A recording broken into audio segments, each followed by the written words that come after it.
Hi friends, அஸ்ஸலாமு அலைக்கும். இன்றைக்கி ஒரு vlog தான் பார்க்க போகிறோம். காலையில் என்னோட பேபி ஸ்கூலுக்கு அனுப்பிச்சிட்டு எப்பவும் போல் ஒரு காஃபியோட கார்டனுக்கு வந்தாச்சு. கார்டனிங்கே ஒரு பெரிய தெரப்பி தான். அண்ட் இந்த மாதிரி பூவோ காயோ காய்ச்சிருக்கிறத பார்க்குறதுக்கு அவ்வளோ சந்தோஷமாக இருக்கும். காலையில் இந்த மாதிரி ஒரு கிளைமேட்டில் இந்த பூவெல்லாம் பார்க்குறதுக்கு எனக்கு அவ்வளோ சூப்பராக இருக்கும். அண்ட் காலையில் டிஃபனுக்கு பொங்கல் சாம்பார் சட்னி தான் செஞ்சுருந்தேன்.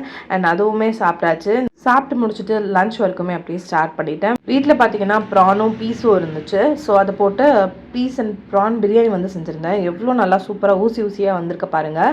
பார்க்குறதுக்கு இந்த மாதிரி இருந்தாலே பிரியாணி நல்லா குக் ஆயிருக்குன்னு அர்த்தம். அண்ட் அது கூட ரைத்தா காலிஃப்ளவர் எல்லாமே பண்ணலான்னு.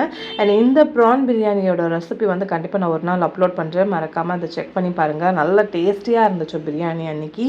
அண்ட் காலிஃப்ளவர் பக்கோடா செய்கிறதுக்கு பார்த்தீங்கன்னா இது ஃபர்ஸ்ட்டு உப்பு மஞ்சத்தூள் போட்டு பிளான்ச் பண்ணி எடுத்துடணும். அதில் தேவையான அளவு chilli powder, ginger garlic paste, cornflour and chicken 65 masala, அது கூட தேவைப்பட்ட உப்பு இதெல்லாமே சேர்த்து நல்லா மேரினேட் பண்ணிவிட்டு அதுக்கப்புறமா சூடான எண்ணெயில் போட்டு நல்லா ஃப்ரை பண்ணி எடுக்கணும்.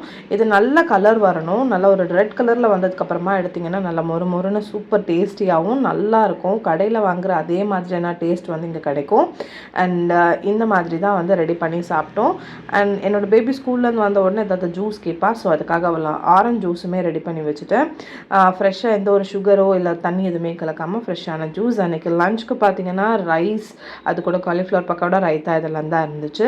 அண்ட் என்னோடய பேபி காலிஃப்ளவர் சாப்பிடுவா, பட் அப்படியே கொடுத்தா சாப்பிட மாட்டா. கொஞ்சமாக சாஸ் போட்டு அவளுக்கும் ரெடி பண்ணி வச்சுட்டேன். இந்த வீடியோ பிடிச்சிருந்தா லைக் பண்ணுங்கள், மறக்காமல் சப்ஸ்கிரைப் பண்ணுங்கள்.